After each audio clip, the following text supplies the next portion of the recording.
ഈശോ മിശിഹായ്ക്ക് സ്തുതിയായിരിക്കട്ടെ. പ്രിയ കൂട്ടുകാരെ, ഇന്ന് മാർച്ച് 24 എല്ലാവർക്കും ഓർമ്മയുണ്ടായിരിക്കും ഈ ദിവസം. ഇന്ന് രാത്രി 12 മണിയാണ് ഓർക്കേണ്ട സമയം.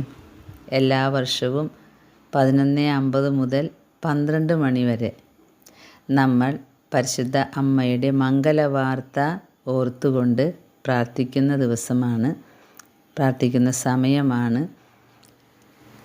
കുറേയേറെ അനുഗ്രഹങ്ങൾ പ്രാപിക്കാവുന്ന ഒരു മണിക്കൂറാണിത്.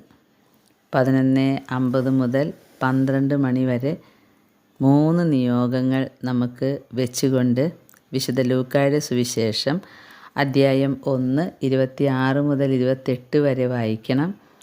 2 കർത്താവിൻ്റെ മാലാഖ ജപം ചൊല്ലണം. എന്നിട്ട് ഒരു നിയോഗം, ആദ്യത്തെ നന്മ നിറഞ്ഞ മറിയമേ എന്ന ജപം ചൊല്ലുമ്പോൾ ഒരു നിയോഗം സമർപ്പിക്കുക. ഇതാ കർത്താവിൻ്റെ ദാസി എന്ന് പറഞ്ഞുള്ള നന്മ നിറഞ്ഞ മറിയമേ ചൊല്ലുമ്പോൾ രണ്ടാമത്തെ നിയോഗം വയ്ക്കുക. വചനം മാംസമായി എന്ന് പറഞ്ഞുള്ള നന്മ നിറഞ്ഞ മറിയമേ ചൊല്ലുമ്പോൾ മൂന്നാമത്തെ നിയോഗം വയ്ക്കുക. അവസാനം ത്രിസന്ധ്യ ജപം ചൊല്ലി അവസാനിപ്പിക്കാം. വിശുദ്ധ ലൂക്കായുടെ സുവിശേഷം 1-ാം അധ്യായം 46 മുതൽ 56 വരെ വായിച്ച് ഇത് അവസാനിപ്പിക്കാം. പ്രിയ സഹോദരങ്ങളെ, പരിശുദ്ധ അമ്മയ്ക്ക് ഏറ്റവും ഇഷ്ടപ്പെട്ട പ്രാർത്ഥനയാണ് നന്മ നിറഞ്ഞ മറിയമേ നിനക്ക് സുസ്തി. കാരണം അത് ഗബ്രിയേൽ മാലാഖ പിതാവിൻ്റെ ആജ്ഞയനുസരിച്ച് ഭൂമിയിലേക്ക് വന്ന് പിതാവ് പറഞ്ഞ കാര്യങ്ങൾ ഈ കന്യകയുടെ അടുത്ത് പറഞ്ഞു. അതാണ് ഇതിലെ ഏറ്റവും വലിയ സവിശേഷത. ദൈവത്തിൻ്റെ ദൂതൻ ദൈവത്തിൻ്റെ വാക്ക് കന്യകാമറിയത്തിനോട് അറിയിക്കുന്നു. ഈ ഒരു പ്രാർത്ഥന അമ്മയ്ക്ക് വളരെ ഇഷ്ടമാണ്. മംഗലവാർത്ത ദിനത്തെക്കുറിച്ച് അഗ്രതയിലെ വാഴ്ത്തപ്പെട്ട സിസ്റ്റർ മരിയയ്ക്ക് കിട്ടിയ വെളിപാടുകൾ വളരെ ശ്രദ്ധേയമാണ്. പരിശുദ്ധ അമ്മ മംഗലവാർത്ത കേൾക്കുന്നതിനേക്കാൾ മുൻപ് എങ്ങനെയായിരുന്നു മനസ്സിൽ ചിന്തകളും അമ്മയുടെ അന്നത്തെ ഇടപെടലുകളുമൊക്കെ.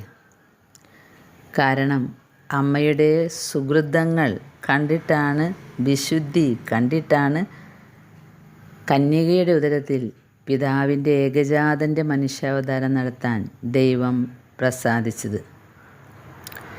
ഈ രഹസ്യത്തിന് തൊട്ടു മുമ്പുള്ള 9 ദിവസങ്ങളിലേക്ക് ഒരുക്കി. അങ്ങനെ ദൈവത്തിൻ്റെ ദൈവീകതയുടെ നദി കവിഞ്ഞൊഴുകി. അതിൽ മറിയമാകുന്ന ദൈവത്തിൻ്റെ നഗരത്തെ മുക്കാനും ദൈവം തിരുമനസ്സായി. അഗ്രതയിലെ മേരി പറയുകയാണ്, ദൈവം അവൾക്ക് നൽകിയ വരങ്ങളും ദാനങ്ങളും കൃപകളും അഗ്രാഹ്യമായ കൂദാശകളും വെളിപ്പെടുത്താൻ ഞാൻ അശക്തയാണ് എന്ന്. പിതാവായ ദൈവം 9 ദിവസങ്ങൾ ഒരുക്കി പ്രത്യേകമായിട്ട് ഈ ദൈവത്തിൻ്റെ നഗരത്തെ, അതായത് മേരിയെ. മേരി ഈ ഒരുക്കത്തിൻ്റെ ആദ്യത്തെ ദിവസം കുറച്ച് വിശ്രമിച്ചതിന് ശേഷം അർദ്ധരാത്രിയിൽ തൻ്റെ കിടക്ക വിട്ട് എഴുന്നേറ്റ് അത്യുന്നതൻ്റെ മുമ്പിൽ സാഷ്ടാംഗ പ്രണാമം ചെയ്ത് ഭക്തകൃത്യങ്ങൾ ആരംഭിക്കുന്നു എന്ന്. ആദ്യത്തെ ദിവസം പിതാവായ ദൈവം എന്താണ് ചെയ്തതെന്നോ? ഈശോ പിതാവിൻ്റെ മടിയിൽ നിന്നും താഴേക്ക് ഇറങ്ങി വരേണ്ടതായിട്ടുള്ള സക്രാരിയെ ഒരുക്കുകയാണ് ചെയ്തത്. പിതാവ് ഒരുക്കുന്ന ആദ്യത്തെ ദിവസം തന്നെ പിതാവ് സൃഷ്ടിച്ചതെല്ലാം അവൾക്ക് വെളിപ്പെടുത്തി കൊടുത്തു. ഉൽപ്പത്തി പുസ്തകം 1-ാം അധ്യായം മുതൽ 1 മുതൽ 5 വരെയുള്ള തിരുവചനങ്ങൾ അതേപടി എപ്രകാരമാണ് രൂപം പ്രാപിക്കുന്നതെന്ന് അവൾ മനസ്സിലാക്കി. ഭൂമിയുടെ വലിപ്പവും അതിലെ നിവാസികളും രാജ്യങ്ങളും ആഴവും ഗുഹകളും നരകവും ശുദ്ധീകരണ സ്ഥലവും അതിലെ നിവാസികളും ശീതോഷ്ണ സ്ഥിതികളും ധ്രുവരേഖകളും എല്ലാം മേരിക്ക് മനസ്സിലാക്കി കൊടുത്തു. അതുപോലെ ഗോളങ്ങൾ, സ്വർഗം, മാലാഖമാരുടെ സൃഷ്ടി, അവയുടെ പ്രകൃതികൾ, വൈവിധ്യങ്ങൾ എല്ലാം, നീചമാലാഖമാരുടെ കലഹം, ഇതെല്ലാം മേരിക്ക് പിതാവ് ഒറ്റ ദിവസം തന്നെ, ആദ്യത്തെ ദിവസം തന്നെ മനസ്സിലാക്കി കൊടുത്തു. ഹൃദയത്തിൽ അത് നിറച്ചു വെച്ചു എന്നാണ് പറയുന്നത്. അത്യധികമായ സ്നേഹത്തോടെ ദൈവം അവളോട് അരുളി ചെയ്തു, എൻ്റെ മണവാട്ടിയും അരിപ്രാവുമായവളെ, പാപത്തിൽ നിന്നും മനുഷ്യനെ വീണ്ടെടുക്കുക എന്നത് എൻ്റെ വലിയ ആഗ്രഹമാണ്. ഈ ആഗ്രഹ നിവൃത്തിക്കായി തുടർച്ചയായി എന്നോട് ചോദിക്കുക. പിതാവിൻ്റെ ഏകജാതൻ മനുഷ്യ സ്വഭാവവുമായി ചേരുന്നതിന് വേണ്ടിയുള്ള യാചനകൾ നിരന്തരമായി അർപ്പിക്കുക. അപ്പോൾ സ്വർഗീയ രാജകുമാരി ഇപ്രകാരം പ്രത്യുത്തരം നൽകി: കർത്താവും നിത്യനുമായ ദൈവമേ, സർവശക്തിയും സർവജ്ഞാനവും അവിടുത്തേക്കാണ്. അവിടുത്തെ ഹിതത്തെ ആർക്ക് എതിർക്കാനാകും? എൻ്റെ പ്രിയനെ, അളവില്ലാത്ത ഇങ്ങനെയുള്ള കൃപയ്ക്ക് ഞാനൊരു തടസ്സമാണെങ്കിൽ അങ്ങയുടെ തിരുവിഷ്ടത്തിനെതിരാകുന്നതിന് മുമ്പേ ഞാൻ നശിച്ചു പോയിക്കൊള്ളട്ടെ. കുറേ പ്രാർത്ഥനകൾക്ക് ശേഷം മേരി ഇങ്ങനെ പറഞ്ഞു: കേവലം ഒരു പുഴുവായ ഞാൻ എൻ്റെ നന്ദിഹീനത നിമിത്തം അങ്ങയുടെ കാരുണ്യപൂർവമായ പരിഗണനയ്ക്ക് അനർഹയാണ്. എങ്കിലും അങ്ങയുടെ വരവ് വേഗത്തിലാക്കണമേ എന്നും അങ്ങയുടെ ഉപരിമഹത്വത്തിനായി രക്ഷ എത്രയും പെട്ടെന്നുണ്ടാകണമേ എന്നും ഈ ദാസി യാചിക്കുന്നു. അങ്ങനെ ഓരോ ദിവസത്തിലും പരിശുദ്ധ അമ്മയെ ദൈവം ഒരുക്കുകയാണ്. 9 ദിവസം ഒരുക്കി എന്നാണ് പറയുന്നത്. 2-ാം ദിവസവും ദർശനമുണ്ടായി. 3-ാം ദിവസവും പരിശുദ്ധ കന്യകാമറിയത്തിന് മനുഷ്യനെ അവൻ്റെ ദുഃഖ ദുരിതങ്ങളിൽ നിന്നും കരകയറ്റാനുള്ള ദൈവത്തിൻ്റെ തീവ്രമായ സ്നേഹത്തിൻ്റെ ആഴം വെളിപ്പെടുത്തി കൊടുത്തു.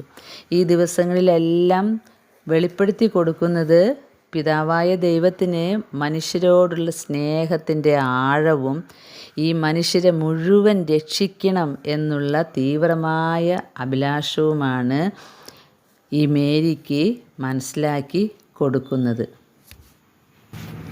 പിന്നീട് പാപികളുടെ മധ്യസ്ഥയും അമ്മയും എന്ന നിലയിൽ അവർക്ക് വേണ്ടി മാധ്യസ്ഥം വഹിക്കുന്നതിന് വേണ്ടി മേരിക്കൊരു പ്രത്യേക തരത്തിലുള്ള പങ്കാളിത്തവും നൽകി. അതുമാത്രമല്ല, അഗ്നിക്കോ വാളിനോ മറ്റേതെങ്കിലും തരത്തിലുള്ള കഠിന പീഡനത്തിനോ തന്നെ വിട്ടുകൊടുക്കാൻ മാത്രം മനുഷ്യരോടുള്ള സ്നേഹവും കാരുണ്യവും അവളിൽ നിറഞ്ഞു നിന്നു. പരിശുദ്ധ അമ്മയ്ക്ക് ചുരുക്കം പറഞ്ഞാൽ പിതാവായ ദൈവം തൻ്റെ എല്ലാ കൃപകളും കൊടുത്തു എന്നാണ് പറയുന്നത്. അല്ലെങ്കിൽ മനുഷ്യരോട് ഇതുപോലെ സ്നേഹം ഉണ്ടാകില്ലല്ലോ. അങ്ങനെയാണ് പരിശുദ്ധ അമ്മയുടെ ഹൃദയത്തിൽ ദൈവം 9 ദിവസങ്ങൾ കൊണ്ട് നിറച്ചു വെച്ച കൃപകൾ. ഈ ഒരുക്കത്തിൻ്റെ 7-ാം ദിവസം പരിശുദ്ധ രാജ്ഞി ശരീരത്തോടു കൂടെ തന്നെ ആത്മാവിൽ ഉയർത്തപ്പെട്ട് സ്വർഗീയ സാമ്രാജ്യത്തിലേക്ക് സംവഹിക്കപ്പെട്ടു എന്നാണ് പറയുന്നത്. അഗ്രതയിലെ മേരിക്ക് വെളിപ്പെട്ടതനുസരിച്ച് മംഗലവാർത്ത നടക്കുന്നത് ഒരു വ്യാഴാഴ്ച സായാഹ്നത്തിലാണ് എന്നാണ് പറയുന്നത്. 6 മണി സമയം. അങ്ങനെ വെട്ടിത്തിളങ്ങുന്ന പ്രകാശരൂപികളായ മനുഷ്യാകാരങ്ങൾ ധരിച്ച് മറിയം പ്രാർത്ഥിച്ചു കൊണ്ടിരുന്ന ശാലയിൽ വിശുദ്ധ ഗബ്രിയേൽ മാലാഖ പ്രവേശിക്കുകയാണ്. 6 മണി സമയം ഇരുൾ പരന്നു തുടങ്ങി. തികഞ്ഞ അടക്കവും നിയന്ത്രണവുമുള്ള മറിയം കർത്താവിൻ്റെ ദൂതൻ്റെ നേരെ ഒരു നിമിഷം കണ്ണുകൾ ഉയർത്തി. അവൾ ദൂതനെ തിരിച്ചറിഞ്ഞു. നൈസർഗികമായ ആദരവോടെ അവൾ ദൂതന് ആദരമർപ്പിക്കാൻ തുനിഞ്ഞു. എന്നാൽ സ്വർഗീയ രാജകുമാരൻ അത് വിലക്കി. പകരം അദ്ദേഹം തന്നെ അവരുടെ മുമ്പിൽ ബഹുമാനാദരവ് പ്രകടിപ്പിച്ചു. അവളിലൂടെ ദൂതൻ സൃഷ്ടാവിൻ്റെ സ്വർഗീയ രഹസ്യങ്ങളെ ആദരിച്ചു. ആ നിമിഷം തന്നെ മാലാഖ ഒരു കാര്യം തിരിച്ചറിഞ്ഞു. പിതാവായ അബ്രാഹം തുടങ്ങി പുരാതന കാലം മുഴുവൻ മനുഷ്യൻ മാലാഖമാരെയാണ് വണങ്ങിയിരുന്നതെങ്കിൽ ഇന്നു മുതൽ അത് മാറ്റപ്പെട്ടിരിക്കുന്നു.